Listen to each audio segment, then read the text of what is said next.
Here in one of Quezon City's public medical clinics, new mothers are still waiting. They have access to family planning, something that took more than a decade to achieve. But a crucial component is missing: contraceptives. A temporary restraining order imposed by the Philippine Supreme Court has limited their access. Health officials say the temporary ban disproportionately affects poor women. A lot of our patients belong to the lesser fortunate classes. Flor, a mother of 7, has come to weigh her options. Her husband is a street vendor, and she says they cannot afford another child. We visited Flor at her home.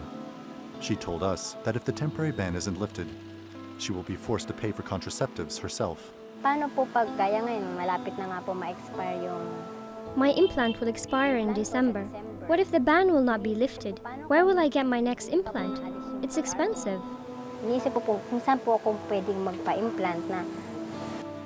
By some estimates, more than half of all pregnancies in the Philippines are unintended. President Rodrigo Duterte has said family planning is crucial for reducing poverty. He signed an executive order this year so that all poor households have zero unmet need for family planning. Government is hamstrung in providing services if there are no commodities at hand. The temporary ban blocks the Food and Drug Administration from relicensing contraceptives. By some estimates, only 2% will be valid by 2020. It's a testimony to the fact that we have a strong anti-reproductive health lobby that immediately after the law came into effect, there was a Supreme Court ruling saying, no, don't implement it.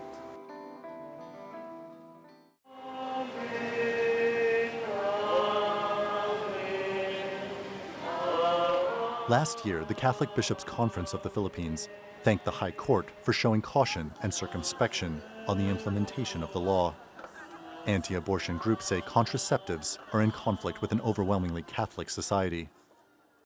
The Catholic Church says it wants to promote a culture of life, but critics of the campaign to block universal access to family planning say that less access to women's contraceptives will mean more unwanted pregnancies and more abortions. It's here in the shadows of one of Manila's largest Catholic churches that some pregnant women come to buy illegal abortion medication and bitter herbs said to induce menstruation. There are 8 million women who depend on family planning services in this country with services from government. They will be left outside looking for methods that they may not want, for example. So eventually, of course, if there's no solid contraception program, we'll have more kids. We will have more demand for education, for food. There will be food shortages.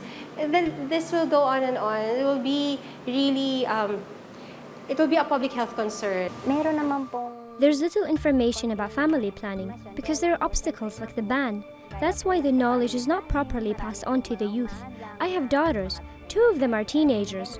It's okay by me if they're given information about reproductive health, as long as they don't misinterpret it. Many people hope the temporary ban will soon be lifted.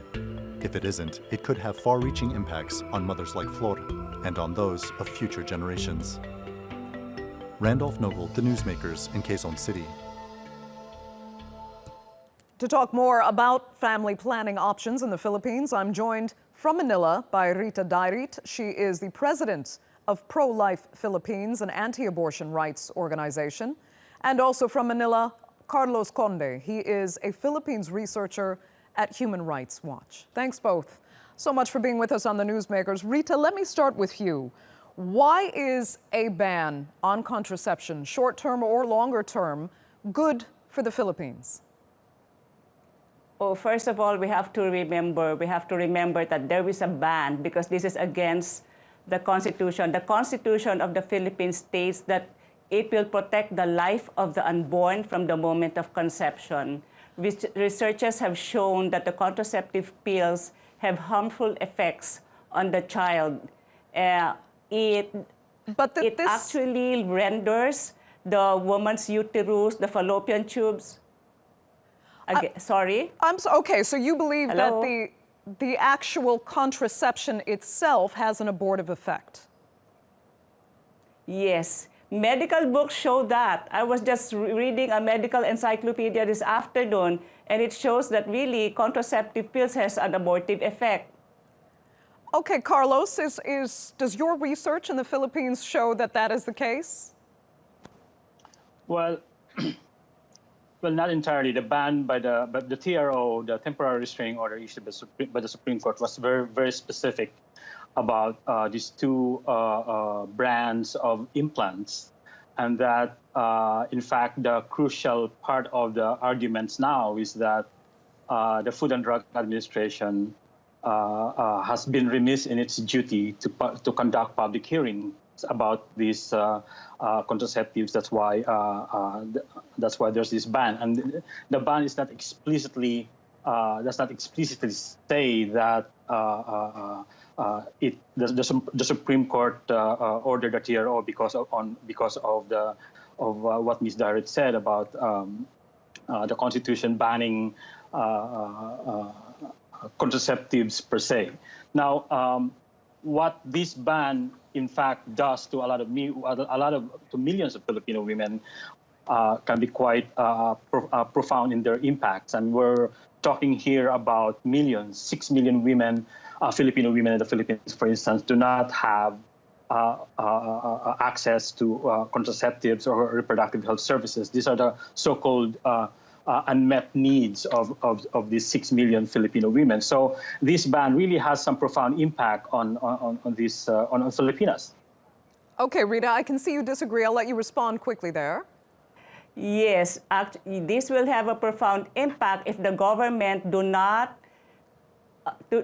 give enough attention to the medical care of the mothers and the children. What we want government to do is, instead of giving contraceptives to women that is potentially harmful to both the mother and the unborn child, we want our government to provide jobs, to provide industries for the poor. We want the government to provide good educational system for the poor children, because we believe that if these children who are born, these are our future taxpayers, these are our future engineers. Population is good if they are educated and well-fed. And we want government to address that. Okay. Nutrition needs, educational needs, that's industry understandable, needs. Rita, but help me better understand your argument here, because you say the Constitution Yes. protects life from the moment of conception. But contraceptives, you may argue some different case with the two that are That is part of this correct. ban. Are you saying all contraception has an abortive effect and should be banned universally across the Philippines? Almost all contraceptives, I am not a doctor, I am not very sure about this. That is why we are asking for a public hearing. That is why we are asking FDA to show us, to show proof. If a contraceptive pill does not have at all an abortive effect, then it's a go.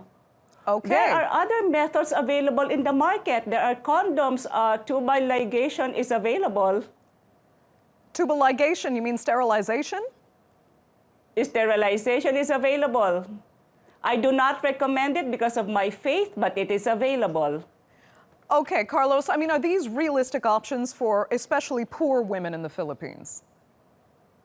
Well, that's just the thing, Andrea. I mean, no one is disputing that the Philippines is facing a lot of poverty. A lot of these Filipino families live below the poverty line. No one is disputing that the government needs to address the economic needs and livelihoods of Filipinos in general, and particularly mothers and women. But the fact is that while this ban is in effect, the maternal mortality rate in the Philippines is going up. I mean, we now have, according to World Bank data, 114 deaths per 100,000 live births. And that number is sure to increase as long as this ban is enforced. Now, at the same time, the Philippines has one of the highest teen pregnancy rates in Asia, perhaps the highest in Asia. And one of 10 women actually in the Philippines have their first pregnancy at the ages of between the ages of 15 and 19. So there are there are real practical considerations that need to be addressed by the government and by civil society to meet the needs of these women. And this TRO, this ban on contraceptives, is just prolonging the suffering of these Filipino women. I mean, and also to point out, Andrea, that in the Philippines, it's not just about the contraceptives that are at issue here. Ever since the reproductive health law was passed in 2012, it has been met with a lot of opposition by the conservatives, led by the Catholic Church. And in fact, there have been instances when city mayors in some parts of the countries have issued ordinances that totally ban contraceptives, condoms, pills, implants, and all that, essentially making contraceptives illegal and contrabands, like illegal drugs in some parts of the country, and that's just unconscionable from a human rights perspective. Okay, Rita, many have made the argument that your organizations make family planning in the Philippines a privilege for the wealthy only. Ironically, for the people that can most afford more children, while the poor are left no options for family planning, and this ban on contraception, on some contraceptive devices, proves that it works against the poor.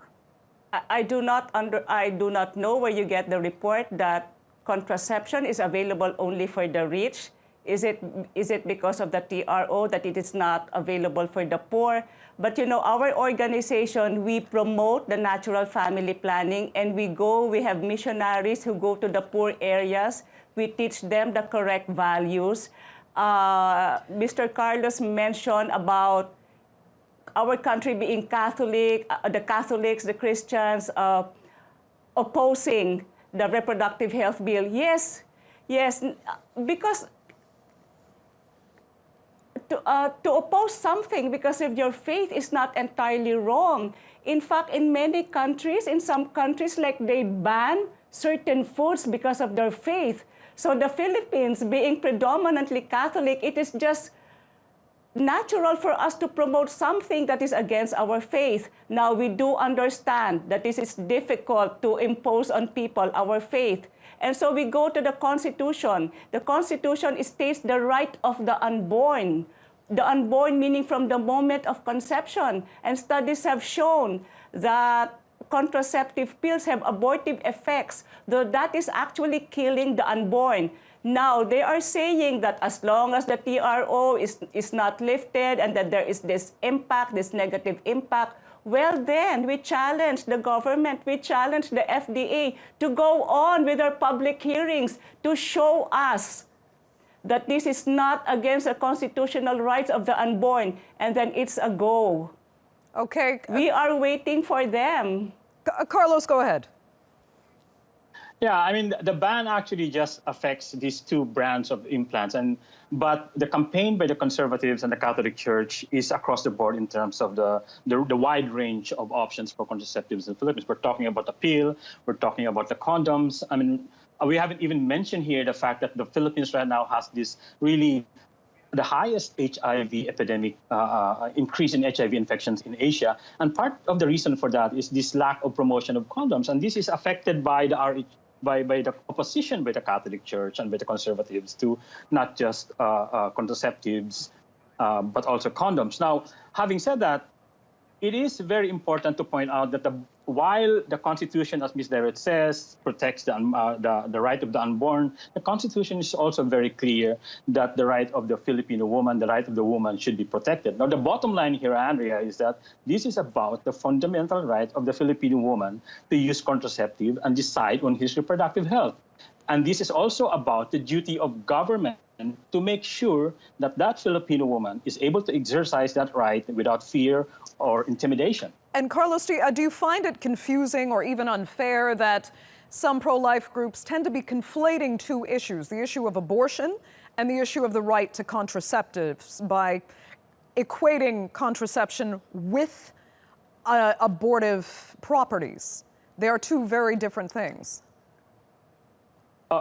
They certainly are two different things. Now, and let me just point out, the report that you aired before this segment about your reporter going to Manila and standing in front of the Quiapo Church in Manila, where a lot of this abortion medication and bitter herbs are being sold. I mean, that just goes to show to you. Now, the Philippines, while we are a Catholic country officially, Roman Catholicism is nominal in the Philippines. That means a lot of Catholic Christian Filipino women take contraceptives and also undergo abortion, illegal abortion, clandestine abortion, really dangerous types of abortion, precisely because they are not being given the reproductive health services that they so need because of the opposition by many elements. I mean, it strikes me it's not just ironic that the abortion in the Philippines is being facilitated right outside of this iconic Catholic church in Manila. And it tells you that the problem is really severe in terms of how conflicted Filipino women can be in deciding their reproductive health. Okay, go ahead, Rita. I could see you had something to say. I understand your frustration, sir, about things happening outside the Catholic Church. We are frustrated, but the Catholic Church has to do his job of teaching its faithful about the correct values. Now, what other women do, what the Catholics do, we do not really have total control of that. But that will not stop the church from doing its job of promoting the correct values. And right, you said that there are only 2 products that is, being TRO'd in the market. So therefore, yes, there are other family planning products available. They're like the condoms. They are available, and the Catholic Church cannot do anything about that because we recognize that people have different mindsets, have different values. Regarding the rise of HIV/AIDS, I must say that is not really correct because in Thailand, where there is 100% use of condom, there is still HIV/AIDS. So No, it's no, not I should correct you AIDS is there. not really about the use of condom. We know there. that there is a different reason for that. No, I should correct you there, Ms. Dairit. The United Nations, UNAIDS, Okay. has said that Yes, please. the Philippines Thank has you. the highest HIV epidemic infection rate in the Philippines. Thailand has lowered their HIV infection rate over the years because of condoms. And Thailand now is the first country in Asia to actually eliminate the transmission of HIV from mother to child because of all this research and the improvements in their intervention in HIV prevention. Now, if the Philippines follows what Thailand did in terms of taking away stigma, promoting condoms, especially among young Filipino population, then that would really have a lot of impact in terms of reducing HIV in the Philippines. But again, this is probably a little too beside the point about this discussion. But the point I'm trying to make is that, again, the government has the duty, and we're happy that, for instance, the administration of President Duterte has issued this executive order promoting the reproductive health. The government, because the government has a duty to really promote the rights of women to use reproductive health services. And Okay. I'm sure the Catholic Church has its reasons, but we're talking about lives of millions of women here whose reproductive health needs are not being met. Okay. Carlos Conde, I will have to give you the last word. Unfortunately, we're out of time. I'd like to thank you both so much, Rita Dairit, Carlos Conde, for joining us on the Newsmakers.